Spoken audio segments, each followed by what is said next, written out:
Ya estamos de regreso en Enfoque Público, jueves 30 de julio, jornada de alerta de tsunami en Chile y en otras costas del Pacífico. La Senapred, está hablando en estos momentos la directora Alicia Cebrián, mantienen el estado de alerta para las costas de Chile continental.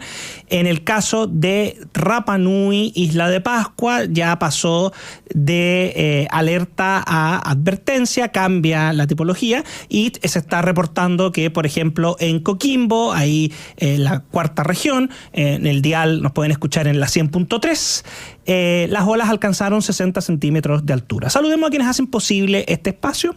Llega a Chile Prudentia la GF en alianza con AFP Habitat para que ahora tengas más alternativas de ahorro voluntario para tu pensión con Prudentia la GF. Conoce más de esta alianza en prudencialagf.cl. Universidad San Sebastián presenta Link USS, nuevo centro de simulación avanzada en salud.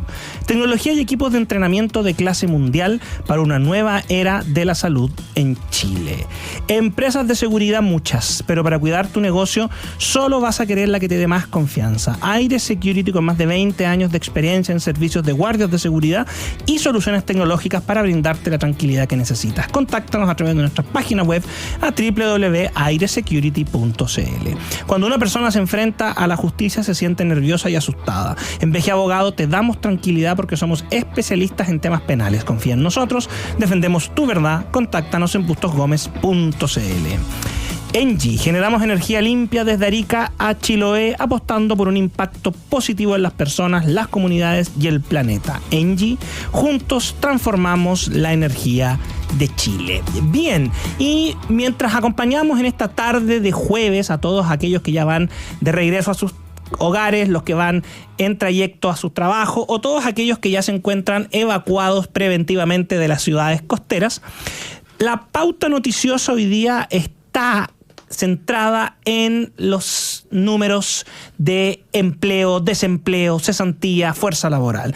Y para ello vamos a tener un contacto con Juan Bravo, director del Observatorio del Contexto Económico de la Universidad Diego Portales, economista experto en temas laborales. Juan Bravo, muy bienvenido a Enfoque Público. Hola Álvaro, muy buenas tardes y muchas gracias por la invitación. No, por favor, gracias a ti por acompañarnos hoy en día de tsunami. Asumo que no estás evacuado, ¿te encuentras en zona costera? No.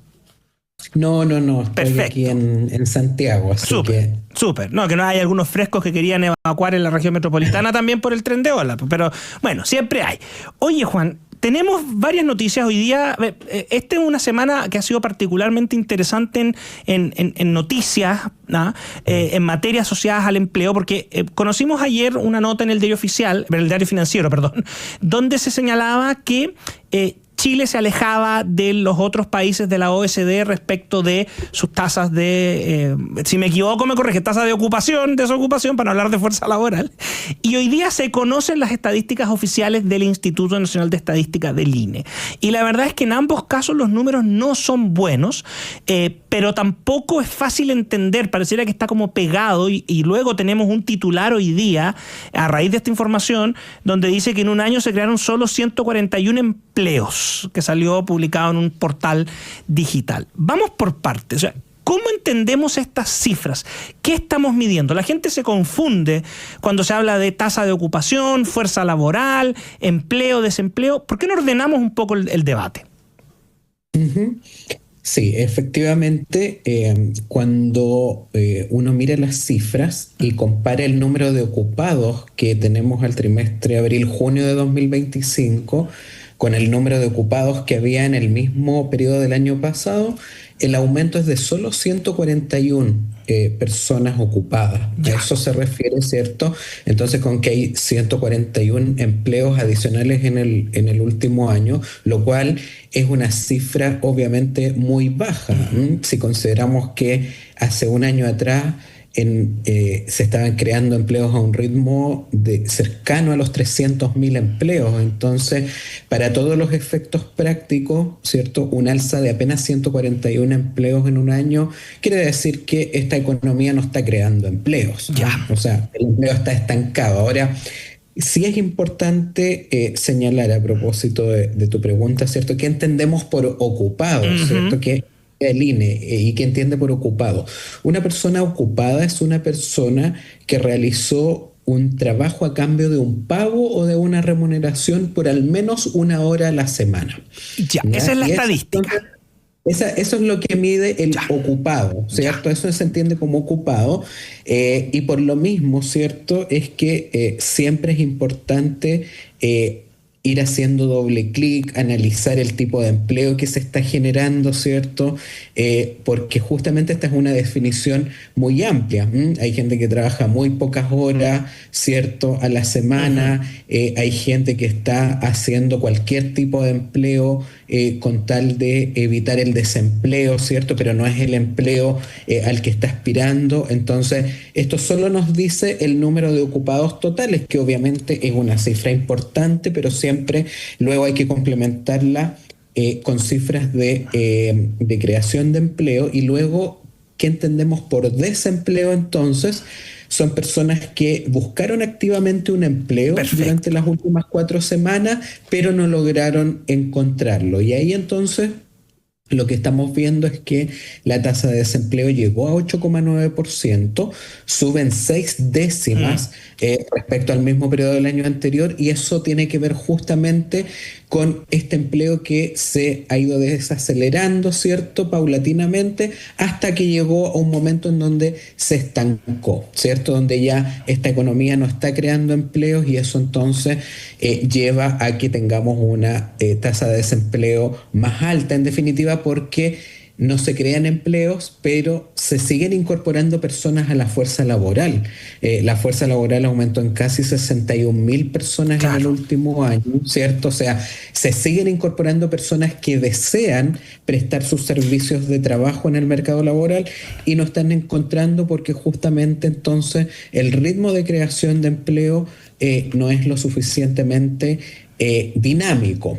Ahora, sí, es importante señalar cuando uno analiza el empleo que se está creando en Chile. Vemos por un lado que aumentan en 96.000 los empleos formales y se destruyen 96.000 empleos informales. Sí, Y ahí entonces hay algunas personas que dicen, pero qué extraño, vemos por un lado que se destruyen empleos informales y al mismo tiempo sube la tasa de desempleo. Bueno, en definitiva, lo que nos está diciendo las cifras es que si bien la economía crea empleo formal, claramente el ritmo al que está creando es insuficiente para absorber a aquellas personas que están abandonando los empleos informales para buscar empleos claro. asalariados formales, ¿cierto? Y para absorber a las nuevas personas que se están incorporando al mercado laboral. Por lo tanto, eso es en definitiva, ¿cierto?,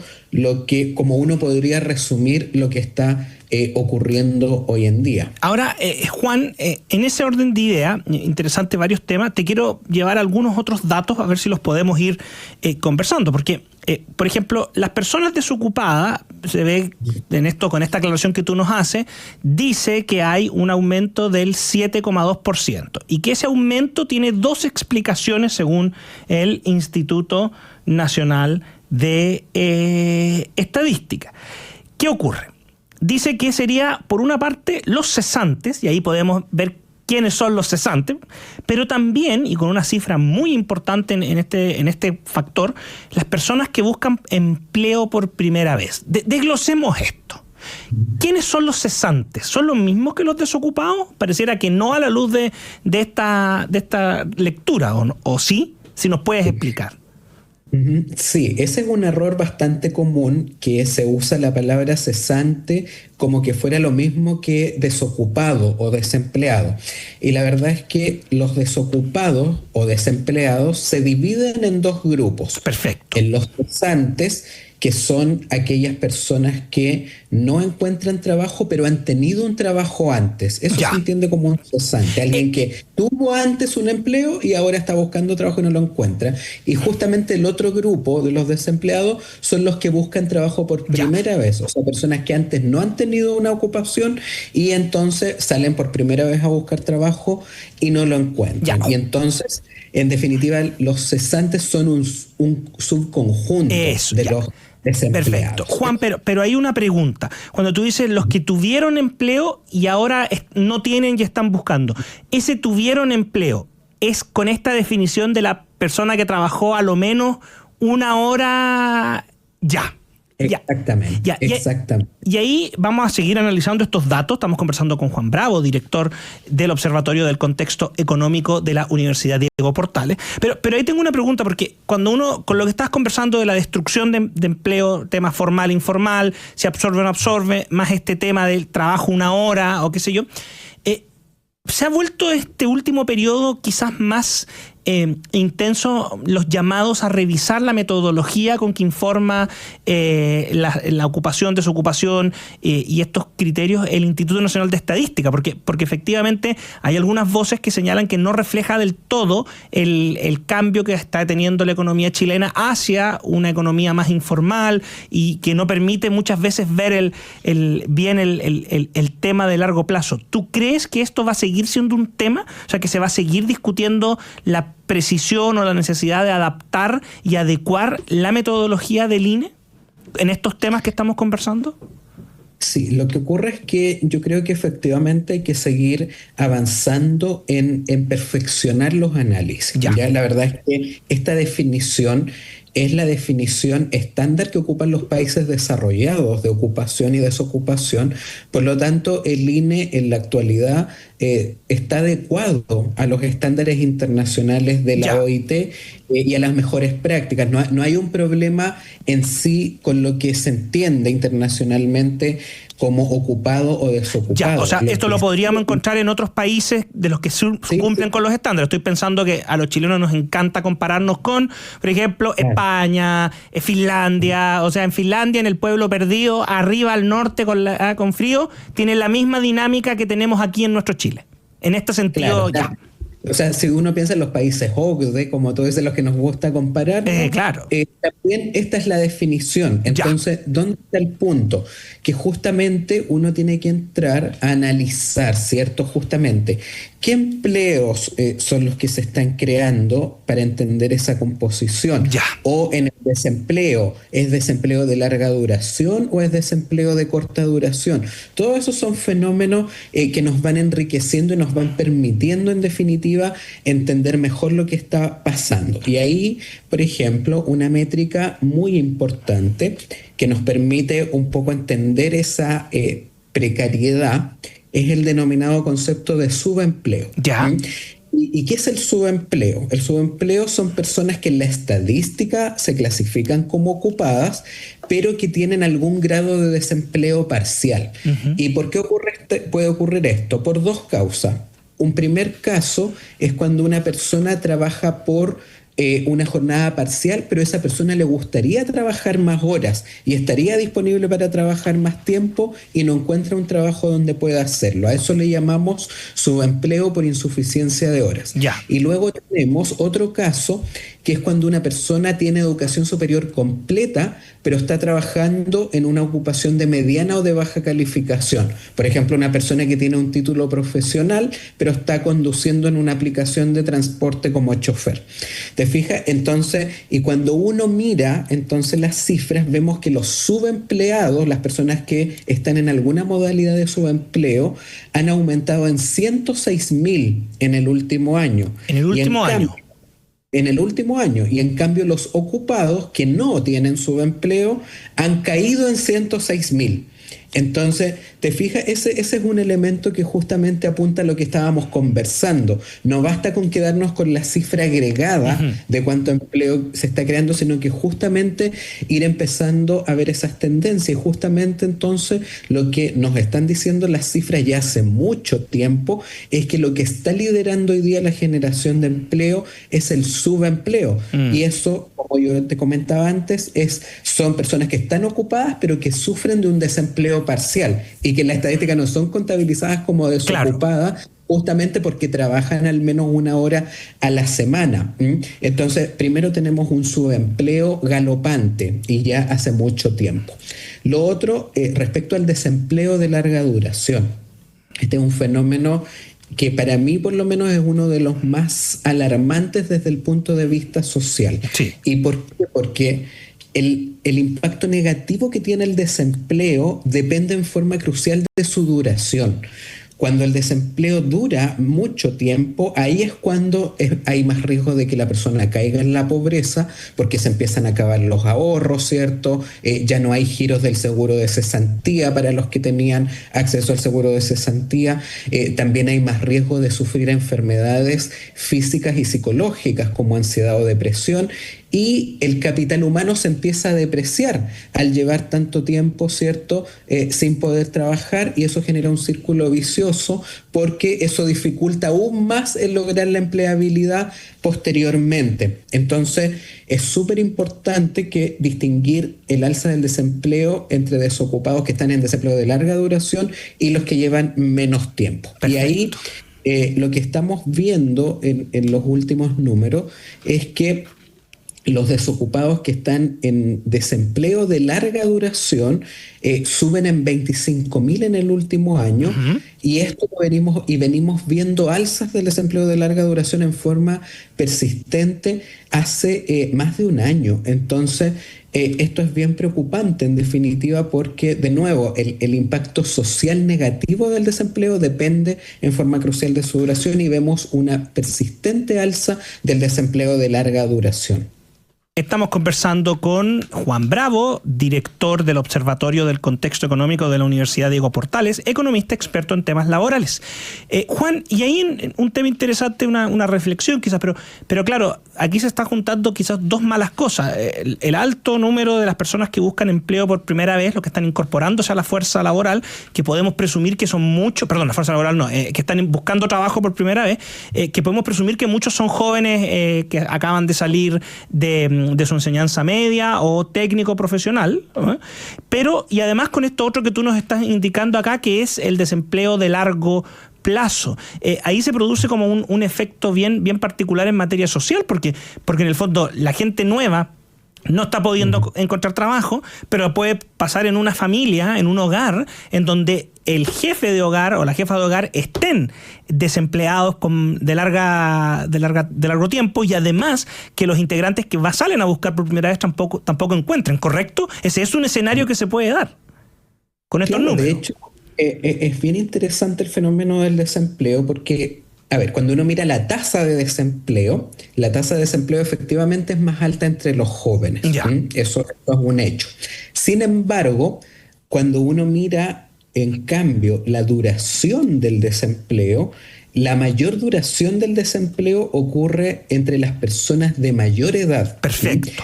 Cuando una persona de mayor edad entra en el desempleo, le cuesta muchísimo salir de ahí. Y ahí tenemos las últimas cifras. Por ejemplo, entre los desempleados de 15 a 24 años, en promedio llevan 3,9 meses buscando trabajo. Okay, casi 4. Ya. En cambio, si nos vamos al segmento de 55 años o más, a los desempleados de ese rango etario, llevan 13,1 meses en promedio buscando más de un trabajo. año. La cantidad de tiempo, más de un año. Entonces, es cierto que las tasas de desempleo son más altas entre los jóvenes, pero la duración del desempleo por lejos se dispara entre las personas mayores, y justamente ese es uno de los problemas que se ha ido relevando, ¿cierto?, a propósito del envejecimiento de la población, que cada vez tenemos una mayor fuerza laboral de mayor edad, porque si les cerramos las puertas, ¿cierto?, el fenómeno se va a ir agravando en el tiempo, porque este grupo crece y crece, ¿cierto?, en forma acelerada.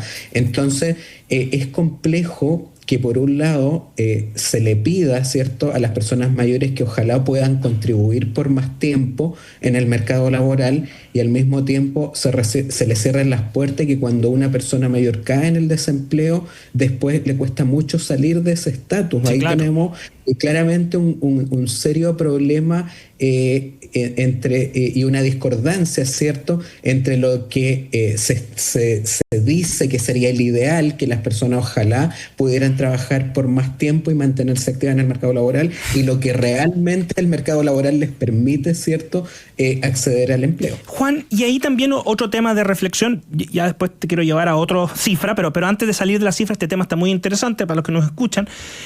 También pasa un fenómeno que muchas veces, mientras mayor edad tienes, y estás trabajando, vas alcanzando mayores niveles de ingreso por concepto de sueldo. Y cuando caes en esta tragedia de la cesantía y luego no encuentras, también se produce un problema, me imagino yo, que tiene que ver que no logras a veces reinsertarte con una expectativa de sueldo similar a la que tenías cuando quedaste fuera. Eso tampoco se mide directamente en este tipo de encuestas, ¿correcto? Pero también es un problema para los mayores, ¿no? Por supuesto, de hecho, claro, efectivamente esto no se mide todos los meses, los ingresos laborales, pero sí se mide una vez al año.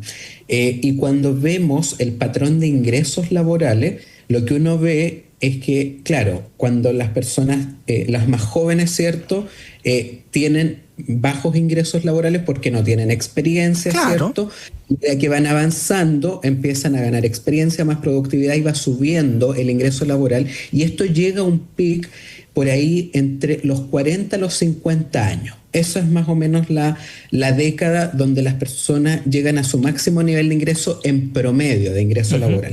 Y luego, ya a partir de los 50 en adelante, lo que nos muestra la cifra es que efectivamente empieza a decrecer los ingresos laborales. Y eso se debe en parte, ¿cierto?, justamente a esto, que a las personas mayores tienen mucha dificultad para conseguir un empleo asalariado formal y por lo tanto al final tienen que adecuar sus expectativas de ingreso y al final terminan accediendo a ganar salarios más bajos que los que tenían en trabajos anteriores, porque justamente si no entran en los trabajos, ¿cierto? Claro. Entonces se observa este patrón y eso es efectivo. El pic de ingreso ocurre más en promedio entre los 40 y 50 años y luego las cifras empiezan a bajar los ingresos laborales. Perfecto. Juan, y una cifra que hace ruido, pero este informe del INE, este boletín, ¿no?, nos dice que la tasa de ocupación informal se sitúa en el 26%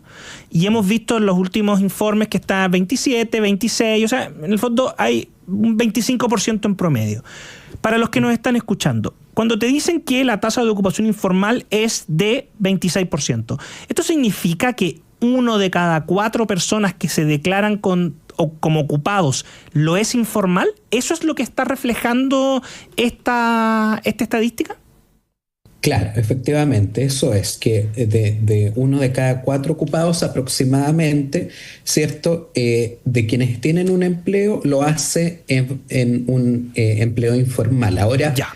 ¿Qué es un empleo informal? Es que eso te quería preguntar ahora, efectivamente. Explicarlo, ¿cierto? Mira, la situación de informalidad depende de si tu empleo es dependiente, o sea, si lo haces bajo subordinación. Perfecto. O es independiente. ¿Por qué? Porque, a ver, en simple, ¿qué se define como un empleo informal? Es una persona que ejerce su ocupación sin cumplir con las regulaciones normativas. Correcto.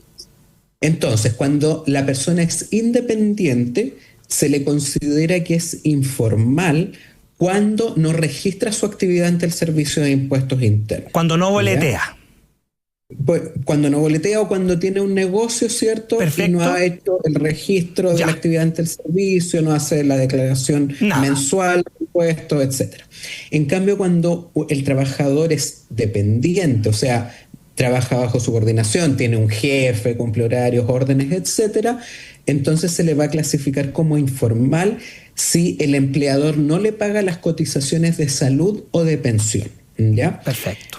Entonces, así se hace la clasificación. Entonces, si yo soy una persona dependiente y mi empleador no me paga las cotizaciones de previsión social y de salud, entonces se me va a clasificar como informal. Y si soy independiente, me van a ver si yo estoy registrado ante el Servicio de Impuestos Internos. Entonces, cuando uno toma a todas esas personas, claro, el 26% de los ocupados en Chile está en la informalidad laboral. Pero ahora, esa cifra evidentemente no es lo mismo, entonces emitir boleta y tener tu negocio a no tenerlo absolutamente. Pero por ejemplo, ¿cómo se contabilizan los profesionales que emiten boleta de honorarios? ¿Son informales o esos son formales para los efectos de estas estadísticas? Depende. Ya, a ver por qué.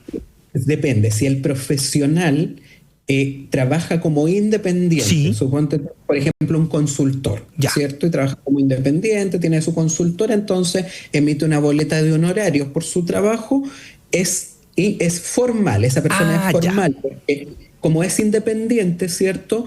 Para poder boletear necesariamente tiene que haber registrado su actividad ante el Servicio de Impuestos Internos, ¿cierto? Sí. Por lo tanto es formal. Ahora, supongamos que en realidad esa persona trabaja para una empresa o para una organización, ¿cierto? Y tiene que cumplir horarios, tiene un jefe, ¿cierto? Trabaja, no sé, de lunes a viernes, en fin. Y le pagan con boleta de honorario. Esa persona tiene que pagar, o sea, cobra con boleta de honorario. En ese caso es informal. ¿Y por qué? Porque como el empleo es bajo subordinación, lo que exige la ley es que en ese caso haya un contrato de trabajo y que la persona se le pague con liquidación de sueldo. Todo trabajo que es bajo subordinación, en definitiva, tiene que dar origen a un contrato de trabajo. Por lo tanto, siempre cuando el trabajo es bajo subordinación, es el empleador el que debe pagar las cotizaciones de salud o de pensión. Entonces, aunque la persona emita boletas de honorario y aunque a partir de eso cotice, ¿cierto? Hoy día las personas que emiten boletas de honorarios cotizan, ¿cierto?, para la seguridad social. Aún así se les clasifica como informales porque cuando trabaja bajo subordinación debe ser el empleador quien le pague las cotizaciones de salud o de pensión en función de su vínculo laboral. Por eso es que depende si ese profesional es independiente o es dependiente para la clasificación. Sí. Oye, Juan Bravo, estamos conversando, director del Observatorio del Contexto Económico, Universidad Diego Portales. Y otra estadística que preocupa mucho, pero llama la atención que no haya tanto preocupación como debería ser, es que nuevamente ya se transforma en una tendencia, me atrevería a decir yo, y tú te aseguro que sabes mejor que yo el historial, pero el desempleo femenino es mayor y la verdad es que está siempre ya casi un punto o más por sobre el desempleo masculino. Y hay zonas donde esto repercute bien radicalmente en la percepción y además en el fondo pareciera ser que aquí hay una tendencia y las más afectadas entre pandemia y luego lo que viene siendo el proceso normal de esta economía que está ralentizada han sido las mujeres. ¿Cómo se está viendo eso en la secuencia histórica? O sea, hacia atrás, ¿cómo se ve esto? Bueno, como tú bien señalas, persistentemente la tasa de desempleo femenina, ¿cierto?, es mayor que la masculina. Son muy pocos episodios donde ha ocurrido lo contrario. Eso, por supuesto, refleja principalmente fenómenos estructurales, Sí.